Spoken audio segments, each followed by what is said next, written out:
کر محبوب کبریا صلی اللہ علیہ وسلم کو شرف دیدار عطا فرمایا۔ یہ احادیث طیبہ بھری پڑی ہیں کتابیں، لیکن یہ صراحتاً نص قطعی میں رب نے واضح لکھ دیا۔ کیا پتا کوئی منکر حدیث کھڑا ہو جائے کہے کہ میں نہیں مانتا حدیثوں کو، یہ ضعیف ہے، یہ حسن ہے، فلاں ہے، فلاں ہے، جیسا کہ کرتے ہیں۔ لیکن رب تعالیٰ نے فرمایا چلو محبوب میرے نے تو بعد میں بتایا، میں سب سے پہلے بتا رہا ہوں۔ سبحان اللہ۔ یہ خود رب العالمین وہی قصہ جو اپنے یار کو بلا کر اور سیر فرمائی، جنت کی، دوزخ کی، ساتوں آسمانوں کی، لوح کی، قلم کی، سدرہ کی اور عرش اعظم کے بھی اوپر ملاقاتیں کی باتیں جو ہوئی راز و نیاز کی، اللہ کریم نے اشارتاً وضاحتاً قرآن پاک میں ارشاد فرما دیا ہے۔ سب سے پہلے سورہ بنی اسرائیل میں نے تلاوت کی ہے، شروع کی 15واں پارہ سورہ بنی اسرائیل میں رب تعالیٰ ارشاد فرماتا ہے، دیکھیں اگر حضور علیہ الصلوۃ والسلام خود بیان فرماتے تو کوئی اعتراض کر سکتا تھا، اور کیا بھی ہے۔ خود جب میرے کریم نے یہ ارشاد فرمایا کہ میں نے اللہ رب العزت کا دیدار کیا، راتوں رات سیر کر کے دیدار کر کے واپس بھی آ گیا، تو کچھ لوگوں نے انکار کر دیا، کافروں نے انکار کر دیا، اور جو نئے نئے مسلمان ہوئے تھے یہ سن کر ان کا بھی ایمان تردد کے شکار ہو گیا، وہ بھی بیمان ہو گئے۔ لیکن جو پکے مومن تھے، حضرت ابو بکر صدیق، تو آپ نے جیسے سنا آپ نے فرمایا صدقنا و آمنا۔ سبحان، میرے اگر حضور نے فرمایا ہے تو سچ ہی فرمایا ہے۔ تو میرے پیارے بھی قرآن مجید میں خود رب تعالیٰ نے ارشاد فرمایا سبحان الذی اسری، قربان سبحان اللہ رب کے ان الفاظوں پر اللہ تعالیٰ خود اپنی تعریف فرماتا ہے۔ سبحان، پاک ہے وہ ذات، سبحان اللہ، واقعی پاک ہے وہ ذات، اس میں تو کوئی شک نہیں۔ لیکن رب تعالیٰ فرماتا ہے سبحان الذی اسری، پاک ہے وہ ذات جو اپنے بندے کو، بعبدہ، اپنے بندے کو، اس کے اندر اتنی گہرائی ہے، اور اگر اس کی صرف تشریح کروں تو شاید وقت اتنا نہیں ہے۔ بعبدہ کا معنی جو ہے نا، جو ہی ضمیر کا مطلب ہے، سبحان اللہ، اللہ فرماتا ہے میرا اپنا محبوب، سبحان اللہ، اپنا میرا بندہ، میں نے اپنے رسول صلی اللہ علیہ وسلم کو لیلا من المسجد الحرام الی المسجد الاقصی، مسجد حرام سے لے کر مسجد اقصی تک رات کے قلیل حصہ میں، لیلن دو زبریں ہیں لام کے اوپر، یہ تنوین کہتے ہیں اس کو، تو اس کا معنی یہ ہے کہ آنن فانن، پتہ نہیں وہ رب کو پتا کہ کتنی گھڑی میں اپنے یار کو سارا سیر کرا کے پھر زمین پہ بھیج دیا، سبحان اللہ۔ لیکن مطلب علماء نے جو لکھا ہے کہ آنن فانن، جلدی، تھوڑی سی گھڑی رات کے وقت رب تعالیٰ نے اپنے محبوب کو مسجد حرام سے مسجد اقصی تک بارکنا حولہ لنریہ من آیاتنا، اور وہ جو ان کے ارد و گرد نشانیاں رکھی گئی ہیں میرے محبوب کو ان کا بھی سیر کرایا گیا، سبحان اللہ۔ اور اللہ فرماتا ہے انہ هو السمیع البصیر، بے شک وہ سنتا بھی ہے دیکھتا بھی ہے۔ اس رب نے محبوب کو سیر کرایا جو ہماری فریادوں کو سنتا بھی ہے، ہمارے افعال کو، کاموں کو دیکھتا بھی ہے۔ وہ رب تعالیٰ پاور رکھتا ہے، انہ علی کل شیء قدیر، وہ ہر چیز پہ قادر ہے۔ تو میرے پیارے بھائیوں، سب سے پہلی بات تو یہ ہے کہ کافی حضرات یہ تعویلیں کرتے ہیں نبی علیہ الصلوۃ والسلام کو روحانی طور پہ، یعنی صرف روح کو معراج ہوئی، جسم کو نہیں، اور یہ بھی کہتے ہیں کہ نہیں، یہ معراج جو تھی جو محبوب صلی اللہ علیہ وسلم نے کی، یہ ایک محض خواب تھا، بعض یہ کہتے ہیں، اور بعض کا عقیدہ یہ ہے کہ یہ جو معراج کا قصہ ہے یہ صرف خواب کے اندر اللہ کریم نے اپنے حبیب کو جلوہ دکھایا اور سیر کروایا۔ اگر خواب کی بات ہوتی تو نبی محترم صلی اللہ علیہ وسلم اگر خواب میں رب تعالیٰ کو دیکھتے، یہ تو کافی اللہ کے ایسے ولی ہیں جو خواب کے اندر رب کا دیدار کرتے، یہ تو ولیوں کی شان ہے جو خوابوں میں رب کا دیدار کرتے ہیں، لیکن یہ تو میرے محبوب مصطفیٰ علیہ الصلوۃ والسلام ہیں، تو میرے محبوب کو روح کے ساتھ اور جسم اور روح دونوں کے ساتھ بیداری کی حالت میں اللہ نے اپنے پاس بلا لیا، سبحان اللہ۔ اور اس لیے رب تعالیٰ نے فرمایا میں نے اپنے محبوب بندے کو سیر کروائی مسجد حرام سے مسجد اقصیٰ تک، اور آگے حدیثوں میں مسجد اقصیٰ سے جو میرے محبوب نے سیر شروع کیا، لا مکان پہ پہنچے، لا مکان سے آگے سدرہ، عرش اعظم کے بھی اوپر گئے، وہ سارا حدیثوں میں ذکر ہے۔ میرے پیارے بھائیو آگے چلیں، ٹائم بڑا مختصر ہے۔ دیکھیں ہم یہ یقین رکھتے ہیں اس بات پر کہ ان اللہ علی کل شیء قدیر، یہ آیت مبارک ہے، بے شک اللہ تعالی ہر چیز پر قادر ہے، رب تعالی ہر چیز پہ قادر ہے۔ تو اب آئیے رب تعالی اگر ہر چیز پہ قادر ہے تو سنیں میرے پیارے بھائیو، اگر کوئی عادت کے خلاف، اگر کوئی کام واسطے کے بغیر عادت کے خلاف ظاہر ہو، اسے آیت کہتے ہیں، یعنی اسے رب کی نشانی کہتے ہیں۔ جیسے کہ حضرت آدم علیہ السلام کا وجود نورانی بغیر ماں باپ کے رب تعالیٰ نے بنایا، یہ رب کی قدرت ہے، رب پاور رکھتا ہے، رب قادر مطلق ہے، نہ ماں ہے حضرت آدم کی نہ باپ ہے، ایسے ہی اللہ پاک نے وجود بنا دیا، یہ رب کی قدرت ہے، رب کی نشانی ہے۔ اور آگے جس طرح حضرت بی بی حوا رضی اللہ تعالی عنہا بغیر ماں کے وجود میں آئی، حضرت بی بی حوا حضرت آدم علیہ السلام کی زوجہ محترمہ، وہ بغیر ماں کے آئی، یہ رب قادر ہے، ہمارا کر سکتا ہے، لیکن قانون تو یہ ہے نا کہ جب انسان پیدا ہوتا ہے تو ماں باپ کا وسیلہ ہوتا ہے، وہ ماں باپ کے ذریعے آتا ہے، لیکن قربان جائیں ان کی مقام ان کے شان پر، اللہ کی قدرت ہے یہ، حضرت آدم علیہ السلام کو بغیر ماں اور بغیر باپ کے پیدا فرما دیا، اور حضرت بی بی حوا رضی اللہ تعالی عنہ کو بغیر ماں کے پیدا کر دیا، اور آگے حضرت عیسیٰ علیہ السلام سبحان اللہ بغیر باپ کے پیدا ہوئے۔ وہ قادر ہے، جسے چاہے جس طرح پیدا کرے، وہ قادر ہے، وہ کر سکتا ہے،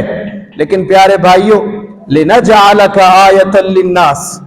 یہ سب نشانیاں دکھانے کے لیے ہیں لوگوں کو کہ بھائی میں نے یہ بھی کام کیا، میں نے یہ بھی کام کیا بغیر کسی واسطے کے، اس کو آیت کہتے ہیں، یعنی نشانی کہتے ہیں۔ تو یہ رب کی قدرت ہے۔ سنیں آگے، یہ سارے امور جو اللہ کی قدرت سے ظاہر ہوئے اس کو آیت کہتے ہیں، نشانی کہتے ہیں۔ اور آگے اگر کوئی عمل عادت کے خلاف نبی سے ظاہر ہو، اگر کوئی عمل عادت کے خلاف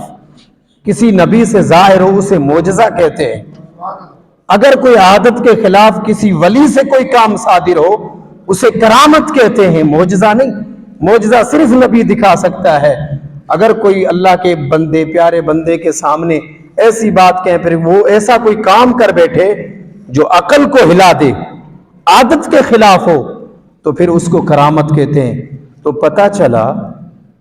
اور اللہ رب العزت اپنی قدرت کاملہ سے اپنے حبیب کو روحانی جسمانی طور پہ معراج کرا سکتا ہے، یہ اس کی قدرت ہے، کوئی اعتراض نہیں کر سکتا اس پہ، کیونکہ رب اس چیز پہ قادر ہے۔ اگر بغیر ماں باپ کے حضرت آدم علیہ السلام کو وجود میں لا سکتا ہے تو پھر میرے محبوب کو اپنے پاس نہیں بلا سکتا؟ بلا سکتا ہے۔ سنیں آگے، نبی صلی اللہ تعالی علیہ وسلم آپ نے بھی ارشاد فرمایا کہ میں نے اپنے محبوب رب کو احسن صورت میں دیکھا، سبحان اللہ، بلکہ قرآن مجید میں ما زاغ البصر وما طغى، سورہ نجم ہے، آنکھ نہ کسی طرف پھری نہ حد سے بڑھی۔ جب اللہ کا دیدار ہو رہا تھا تو میرے محبوب علیہ السلام نے ایسے ٹکٹکی باندھ کر رب کا دیدار کیا، آپ نے فرمایا مجھے تو سینے میں ٹھنڈک پہنچ رہی تھی، سبحان اللہ۔ یہ میرے محبوب علیہ السلام کا معجزہ، اور سب سے بڑا معجزہ یہ ہے کہ اللہ کا سامنے دیدار فرمایا، اور روح کی سواری کی حاجت نہیں۔ دیکھیں براق کا سواری بننا، ہمارے آقا کریم کا براق پر سوار ہونا، اس بات کی دلیل ہے کہ معراج شریف جسمانی تھی، روحانی نہیں تھی۔ تو میرے پیارے بھائیوں، اللہ تعالیٰ کا فرمان بھی ہے، اسرا، رات کی سیر کو کہتے ہیں اسرا، قرآن پاک میں ہے، سبحان الذی اسرا، یہ اسرا بمانا دیکھیں، اسرا رات کے سیر کو کہتے ہیں۔ تو رات کے سیر دیکھیں، میرے محبوب رب کو، میرے محبوب علیہ السلام کو اپنے پیارے رب نے بلا کر اور سواری پیش کر کے اور یہ شان دکھانی تھی کہ میرا محبوب یہ پاور رکھتا ہے،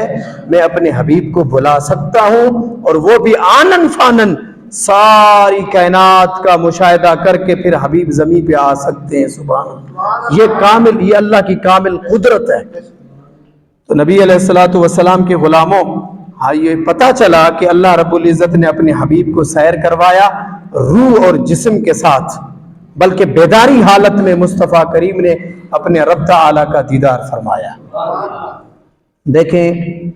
نبی علیہ السلام کے پاس جب جبریل آئے تو میرے محبوب آرام فرما تھے، میرے کریم آقا علیہ السلام آرام فرما تھے۔ حضرت موسیٰ علیہ السلام نے جب عرض کیا، اے باری تعالیٰ مجھے اپنا جلوہ دکھا، یہ بھی قرآن مجید میں ہے، مجھے اپنا جلوہ دکھا، تو رب نے فرمایا لن ترانی، لن ترانی، لا ترانی نہیں، لن ترانی، ہرگز نہیں دیکھ سکتے آپ اے پیارے موسیٰ، ہاں تم میرے نبی ہو، تم میرے پیارے ہو، لیکن مجھے نہیں دیکھ سکتے۔ حالانکہ وہ نبی تھے، بڑے کمال والے نبی ہیں، اللہ کے رسول ہیں حضرت پیارے موسیٰ علیہ السلام، لیکن رب نے فرمایا دیدار صرف میں نے ایک ہی ہستی کے لیے رکھا ہے اپنا، اس کا نام ہے پیارے محمد مصطفیٰ صلی اللہ علیہ وسلم۔ بات ہی ختم ہو گئی، لیکن پیارے نے پھر، کیونکہ چاہت تو ہوتی ہے نا، تو حضرت موسیٰ علیہ السلام نے عرض کی، پیارے رب میں دیکھنا چاہتا ہوں، میں جلوہ دیکھنا چاہتا ہوں، دیدار کرنا چاہتا ہوں۔ تو رب نے اپنے پیارے کی دعا کو قبول کرتے ہوئے ارشاد فرمایا، چلو ٹھیک ہے تم دیکھو۔ نبی صلی اللہ علیہ وسلم کے پیاروں، جب اللہ پاک نے فرمایا اے پیارے موسیٰ میں تھوڑی سی تجلی، نورانی تجلی اس پہاڑ پہ ڈالوں گا، اگر تو اس پہاڑ کو دیکھ سکے گا تو سمجھ لے تو نے میرا دیدار کر دیا، سبحان اللہ، کر لیا، نہیں تو پھر نہیں۔ دیکھیں حضرت پیارے موسیٰ علیہ السلام کی رب دعا کو قبول فرماتے ہوئے اللہ نے تجلی پہاڑ پہ فرمائی، فَلَمَّا تَجَلَّى رَبُّهُ لِلْجَبَلِ جَعَلَهُ دَكَّا وَخَرَّ مُوسَى صَاعِقًا، جب اللہ کریم نے پہاڑی پر تجلی فرمائی تو پہاڑ ریزہ ریزہ ہو کر بکھر گیا، جل گیا۔ رب کی نورانی تجلی، علماء کہتے ہیں کروڑواں حصہ